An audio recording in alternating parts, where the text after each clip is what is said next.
The night was quiet, but not peaceful. Winds blew across the ruins of what was once a busy alien city. Now it was only broken stone, cracked glass, and cold silence. A single human sat near a small campfire, hidden behind the walls of an old shuttle landing pad. His name was Ethan. He wore a worn-out survival jacket and carried a small medical pack tied to his side. Ethan wasn't supposed to be here. His relief ship had been shot down weeks ago during the final days of the war. The battle had ended since then, but no one had come to pick up survivors. He used a weak beacon to send a signal every morning, hoping someone would hear. No one answered. He had food, just enough to last a few more days. A small water purifier worked from a cracked solar panel. He kept to himself, fixing gear, treating wounds, and staying quiet. But on this night, something felt different. There was a sound in the wind of voice, soft, broken, and barely above a whisper. Ethan stood up slowly and listened. The voice came. Again, this time closer.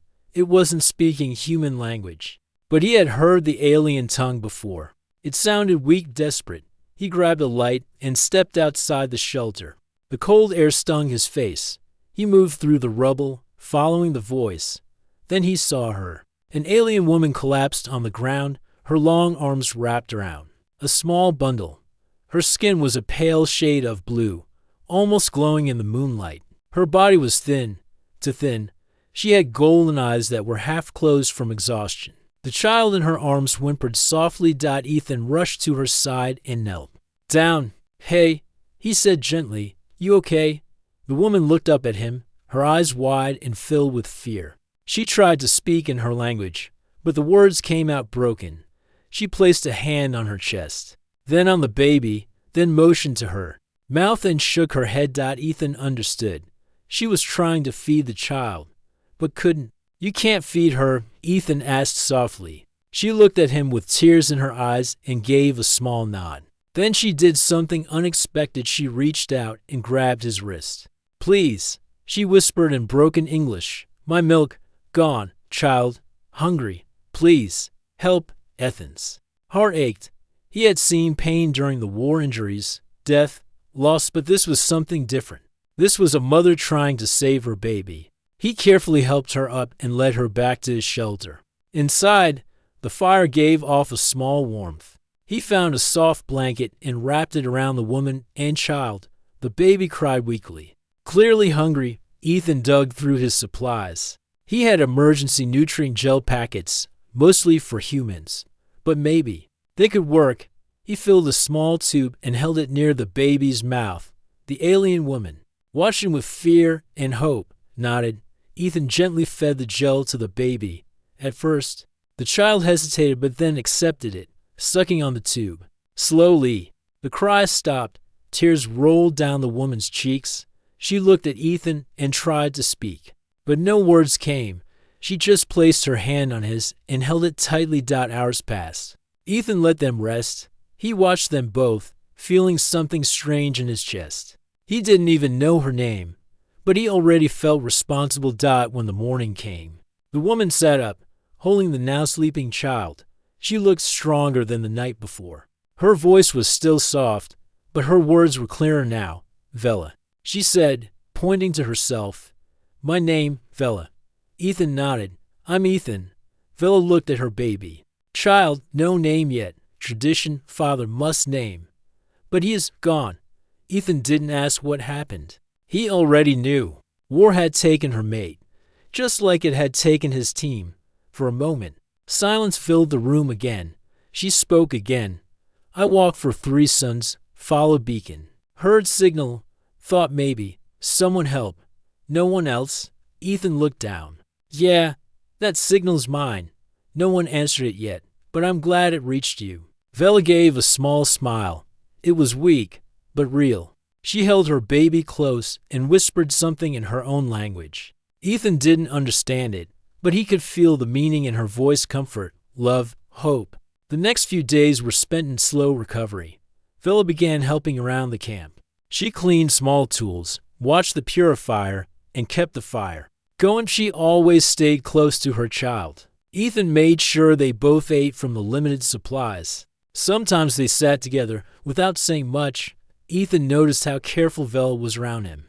She kept her distance at night, spoke gently, and often bowed her head when asking for something. She seemed ashamed, not because she was weak but because she had to ask help from a human.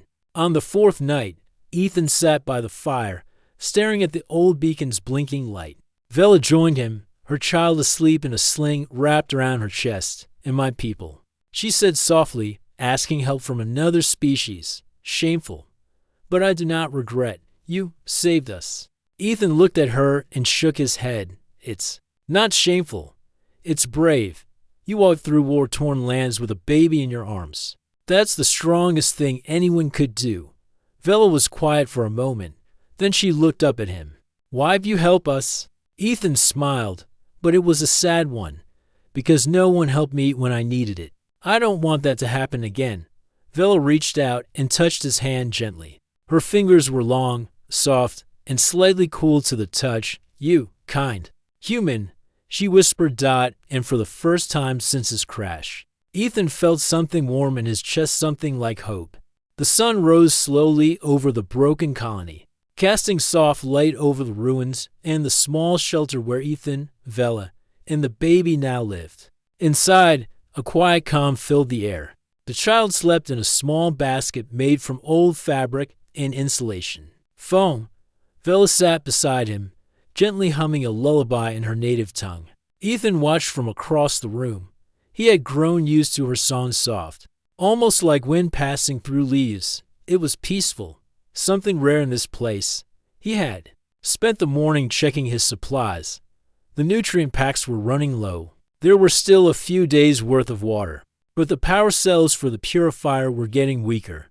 "We'll have to start looking outside," he said aloud. Vela looked at him, tilting her head. Her language was still hard for her in English, but she understood enough. "You mean gather?" "Yeah," Ethan nodded. "Gather.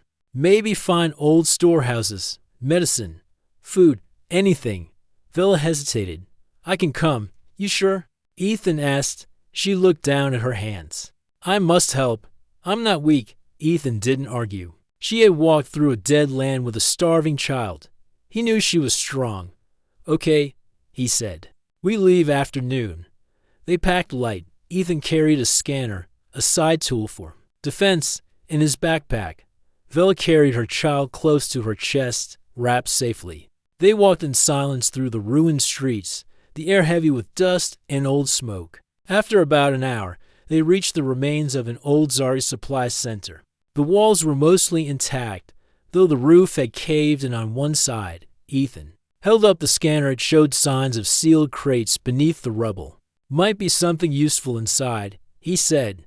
They worked together, lifting broken metal and clearing debris. Vela moved carefully, always keeping her child protected. At last, they found a storage container still sealed. Ethan opened it and smiled. "Nutrient vials. Zari ones. This could work better than human packs." Vela took one and examined it. "This very good." There were also old blankets, heat sticks, and water flasks. They loaded as much as they could carry. On their way back, Vela looked around quietly. She suddenly stopped and pointed. "That building. I know it. Old Care Hall. Maybe inside, something left." Ethan agreed to check. They stepped inside the dusty place, once a nursery for young Zari. Now it was empty, quiet, and filled with broken cribs and faded wall art. But in the back room, they found something unexpected. A working medical pod. Ethan's single quotes S eyes lit up. "This could help the baby, even recharge some power cells." Vela looked surprised. "Still working?" "Looks like it," Ethan said. "We'll come back for it." When they returned to the shelter, the baby cried softly. Vela quickly warmed one of the Zari vials and fed him. The child drank eagerly, his little hands gripping her fingers. Ethan watched with quiet relief. "He looks better already." Vela smiled. "You always help." Days passed. Each day brought small improvements. The baby stopped crying so often. His skin looked healthier. He started cooing and reaching for things. Vela laughed more. Her voice grew stronger. Ethan repaired the solar panel and managed to recharge one power cell. With it, he got the beacon running stronger again. Maybe someone will hear us now, he said, half to himself. Vela listened. You want to leave? Ethan paused. I don't know. Maybe. But not yet, she nodded. If you go, I thank you. He looked at her. I'm not going yet, Vela. We still have work to do. Over. The next week, they built more walls for the shelter, added a roof panel, and made a small garden patch with scavenged soil and seed pods. Vela knew how to tend alien plants. Ethan helped with tools and wiring. They shared meals, told stories, and watched the child grow stronger. One night, as they sat beside the fire, Vela looked up and said, You have family? Ethan shook his head. Not anymore. Just me now. Vela looked at her sleeping child. Me too. But not just me now. Ethan felt something warm inside. He didn't say anything, but he nodded. The next morning, trouble came. While Ethan was out checking the scanner range, a group of alien scavengers appeared, tall and armored, searching the ruins for tech and supplies. Vela saw them from the edge of the camp. She held her baby close and stayed hidden. But one of the scavengers spotted her. They approached slowly, weapons ready. Vela stood her ground, trembling but firm. Stay back, she said in Zari. One of them laughed. You? Live here? With a human? Disgusting. Give us your food and gear. Vela shook her head. No, leave. Or what? The scavengers sneered. That's when Ethan returned. He came from behind them, holding a flare tool in one hand and a blade in the other. Step away from her. The scavengers turned. They looked him over and laughed. Just a human. What can you do? Ethan didn't back down. Try me. For a moment, tension filled the air. Then the leader stepped forward, but Vela, holding her baby in one arm, picked up a sharp piece of metal and stood beside Ethan. The scavengers hesitated. You want to rob a mother and a medic? Ethan said, Go ahead. But you regret it. Finally, the scavengers backed away. Not worth it. One muttered. They left without a fight. When they were gone, Vela sank to the ground, shaking. Ethan kneeled beside her and gently touched her shoulder. You okay? She nodded, breathing hard. I was scared, but I didn't run. Ethan smiled. You were brave. Vela looked at him, eyes soft. We are not weak anymore. That night, the baby made a sound, his first word. It was small, soft, and not clear. But Vela heard it. UHM. The baby said, pointing at Ethan. Vela gasped. He called you? Protector. Ethan looked surprised. That's what it means. She nodded. Means the one who keeps us safe. Ethan chuckled. I guess I'm stuck with you to now. Vela smiled. We don't want you to leave. As the stars lit up the sky, they sat together, one human, one alien widow, and a child who had just found his first word. And somehow, in the middle of a broken world, a new kind of family had begun to grow. Days passed after the baby said his first word, Ethan, Vela, and the child settled deeper into their strange new family, the little one, whom Ethan jokingly called Sparrow because of his soft cries, grew stronger every day. Vela's face brightened with every smile and coo from the child, but life outside the shelter was not kind. Rumors spread through the ruined colony about the human and the alien widow living together. Many saw it as a strange, even shameful thing. Some alien survivors whispered harsh words, others warned their families to stay away. One afternoon, a small group of aliens came near the shelter. They were not scavengers like before, but a quiet delegation from a nearby tribe. Their leader was an older alien, his face marked with scars and pride. He stepped forward and looked at Vela.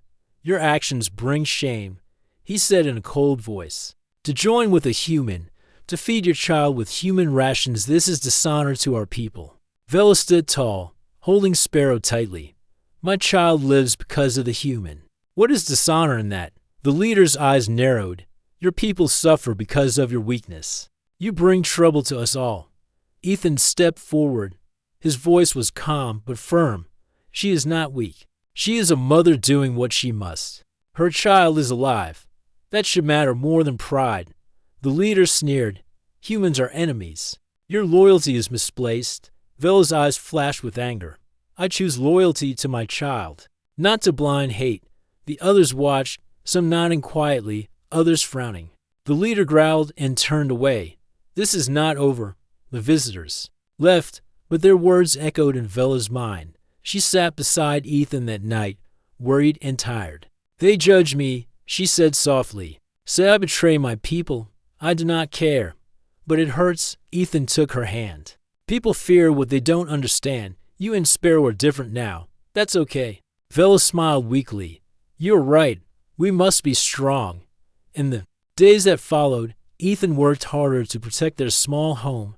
He repaired broken walls, set traps around the area, and kept watch. Vela gathered plants nearby, learning which ones were safe to eat or use as medicine. Together, they prepared for whatever might come. Sparrow began to crawl, exploring the shelter with curious eyes. One morning, Vela watched as he reached for Ethan's hand and smiled. It was a small, perfect moment, but it filled her heart with joy. Then, a new challenge came. Sparrow suddenly stopped eating. He refused the nutrient packs, crying and shaking. Vela's face drained of color as she tried to soothe him. Ethan checked the child's temperature. It was high. He's sick, Ethan said quietly. Maybe a reaction to the food. Vela looked desperate. What can we do? Ethan thought hard. He remembered the old medical pod in the care hall. Maybe it had supplies that could help. But it was a dangerous journey, far from the shelter, and the area was not safe. I will go, Ethan said. I have to. Vela shook her head. No, it is too dangerous. I have no choice. Ethan replied. He needs help. Vela nodded reluctantly. Be careful. That night, Ethan packed his bag with medical tools, water, and a small blade for protection. Vela wrapped Sparrow tightly to her chest and kissed him softly. Be strong, she whispered. Ethan left just before dawn. The ruins were quiet but full of hidden dangers. He moved carefully, scanning for threats. The way to the care hall was long and broken, filled with debris and old machines. Hours passed. Ethan felt tired, but he pushed forward. He had to save the child. When he reached the building, the door was sealed but not locked. Inside, dust covered the floors. He found the medical pod powered by a small generator still running. He opened cabinets, searching for medicine. There were vials of antibiotics, painkillers, and special nutrient formulas designed for Zari infants. Ethan gathered what he could carry. Then a noise startled him. Footsteps echoed nearby. Ethan hid in the shadows. A group of hostile scavengers entered the building. They were searching for anything valuable. Ethan stayed silent, holding his breath. The scavengers talked loudly, unaware of his presence. Ethan waited until they left before moving. He packed the medicine into his bag and started the long trip back. On the way home, Ethan heard a growl. A wild predator, large and dangerous, appeared in his path. He backed away slowly, but the creature charged. Ethan raised his blade and dodged. After a tense fight, he managed to scare it off with a flare. Breathing heavily, Ethan hurried back to the shelter. When he arrived, Vela ran to him. You came back. I did, Ethan said, opening the bag. This should help Sparrow. Vela quickly mixed the medicine and gave it to the baby. Sparrow cried but soon fell asleep. Days passed. Sparrow's fever went down. He began eating. Again, smiling weakly at his parents. Vela looked at Ethan with gratitude. You saved us. Ethan smiled. We save each other. The outside world still whispered rumors, but inside their shelter, a bond grew stronger every day, a bond of hope, trust, and new beginnings. The days grew warmer, and with them, hope blossomed inside the small shelter where Ethan, Vela, and Sparrow lived. The baby's laughter filled the air more often now, and Vela's eyes shone brighter each morning. The broken world outside still whispered dangers, but inside, they built a fragile peace. Ethan and Vela worked together like a team. Ethan repaired old machines and kept the shelter safe, while Vela tended to the garden and cared for Sparrow. Their bond grew deeper with each passing day. One morning, as the sun peeked through the cracked roof, Vela noticed something troubling.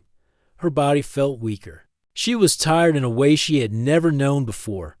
Worry filled her mind. She tried to hide it from Ethan, but he noticed. "You look tired," Ethan said softly as they shared breakfast. Vela forced a smile. "Just worried about Sparrow." Ethan reached out and held her hand. "We'll get through this together." But over the next few days, Vela's strength faded. She began to have trouble walking, and her hands trembled. One night, she collapsed. While holding Sparrow, Ethan caught her just in time. "Vela," he shouted, panic in his voice. He checked her pulse and temperature. It was high. "What's wrong?" she whispered weakly.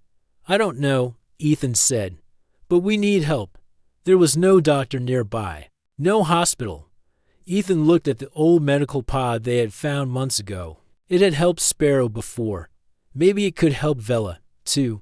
"I'm going back to the care hall," Ethan said.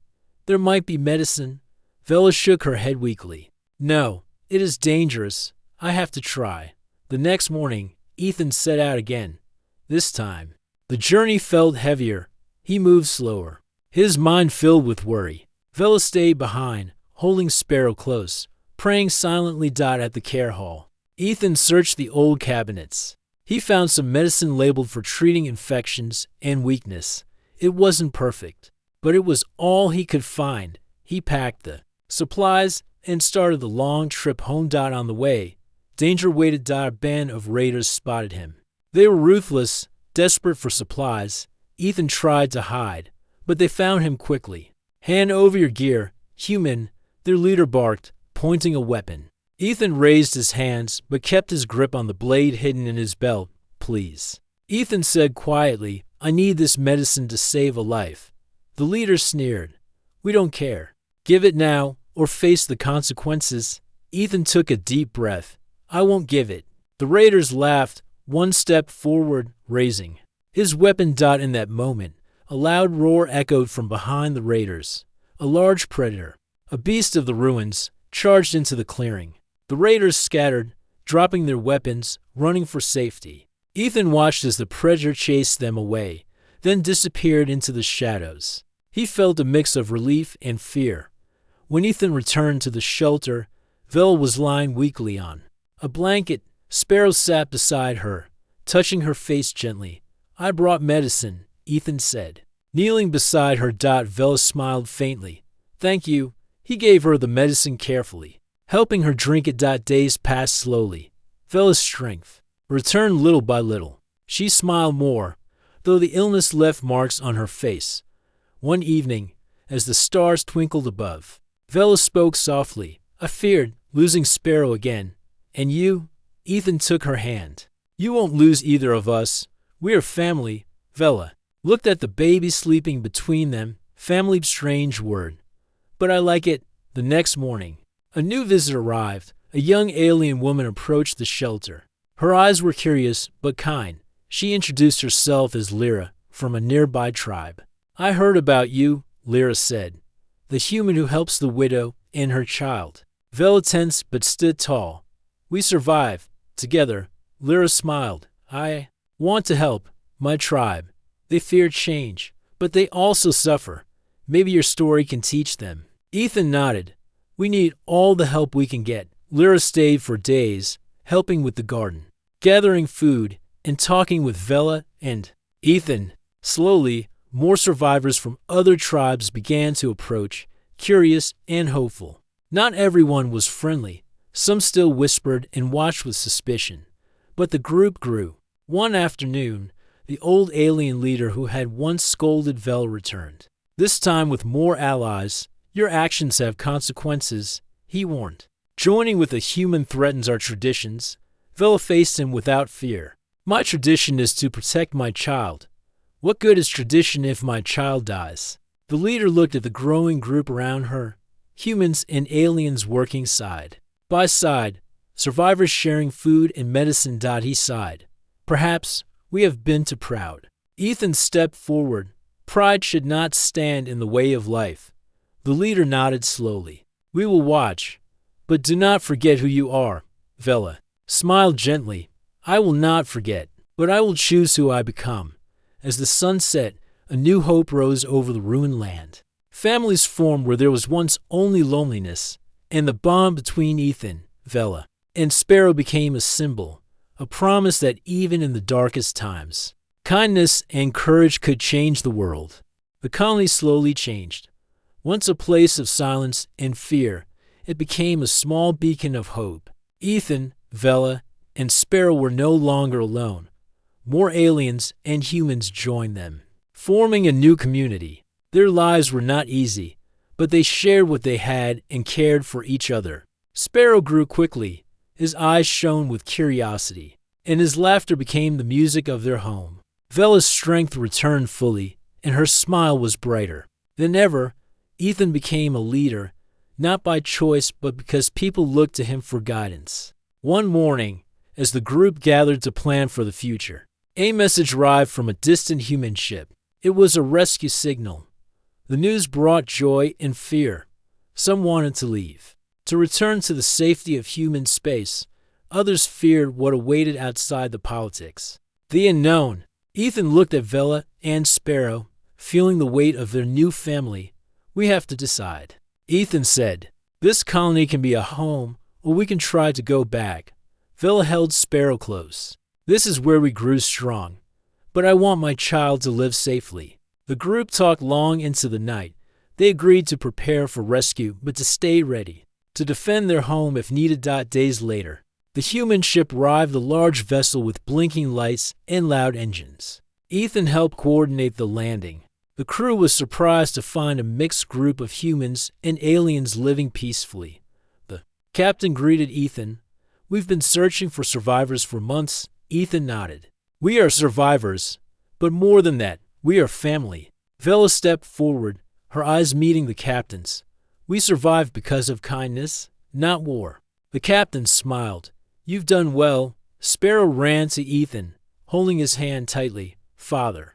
Ethan smiled, tears in his eyes. "That's right, Sparrow." The rescue team offered to bring them all back, but many chose to stay, to build a new life in the colony. Others wanted to see the human world. Ethan, Vela, and Sparrow prepared to leave. It was bittersweet.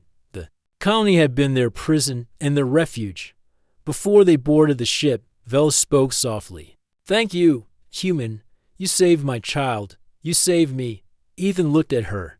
"We saved each other." As the ship lifted off, leaving the broken planet below, Ethan held Vela's hand. Sparrow looked out the window, eyes wide with wonder. Their story was no longer just about survival. It was about hope, love, and the power of unity. The universe was vast and full of dangers, but together, they were stronger than any war, any fear. And that was the true meaning of family.